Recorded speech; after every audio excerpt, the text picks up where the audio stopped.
Hi friends, నేను పల్లవి. అందరూ ఎలా ఉన్నారు? అందరూ హ్యాపీగా, హాయిగా, హెల్తీగా, వెల్తీగా ఉండాలి అని కోరుకుంటున్నాను. ఫ్రెండ్స్, ఈరోజు 3 బ్యూటీ టిప్స్తో వచ్చేసాను. చాలా అంటే చాలా సింపుల్వి, చాలా ఈజీ ప్రాసెస్, చాలా సింపుల్ టిప్స్. ఏం లేదు ఫ్రెండ్స్, ఇంట్లో మనకు షుగర్ ఉంటుంది కదా, చక్కెర. అందరూ ఇళ్ళలో చక్కెర ఉంటుంది, అందుకే టిప్స్ తీసుకొచ్చాను. షుగర్తో ఫేస్ని స్క్రబ్ చేయండి, కడిగేయండి.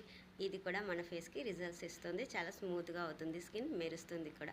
అలాగే టమాటో తీసుకోండి, షుగర్ యాడ్ చేయండి, కాఫీ పౌడర్ యాడ్ చేయండి, రబ్ చేయండి, మంచిగా స్మూత్గా జెంట్లీగా రబ్ చేయండి, కడిగేయండి. అప్పుడు కూడా స్మూత్గా అవుతుంది స్కిన్. ఓకేనా ఫ్రెండ్స్? ఇదంతా కాదు అనుకుంటే ముల్తాన్ మిట్టి మన మార్కెట్లో దొరుకుతుందండి, తీసుకొచ్చుకోండి. ముల్తాన్ మిట్టి ప్యాకెట్స్ దొరుకుతాయి. వాటిని మనకి రోజ్ వాటర్లో మిక్స్ చేసి అప్లై చేయండి. ఒక 10 మినిట్స్ ఆరేదాకా ఉంచేసి తర్వాత కడిగేసేయండి. చాలా అంటే చాలా స్మూత్గా కనిపిస్తుంది ఫేస్, చాలా గ్లో కూడా వస్తుంది. ఓకేనా ఫ్రెండ్స్? చాలా సింపుల్వే, యూజ్ చేయండి. వారానికి ఒక రోజైనా ఫేస్ స్క్రబ్ లాగా చేయాలి, అప్పుడే మన ఫేస్ స్మూత్గా కనబడుతుంది. ఓకేనా friends? Take care all of you. నవ్వుతూ ఉండండి, హ్యాపీగా ఉండండి, హెల్తీగా ఉండండి. మళ్ళీ నెక్స్ట్ వీడియోలో మంచి టిప్స్తో మళ్ళీ వస్తాను. Take care all of you. Bye.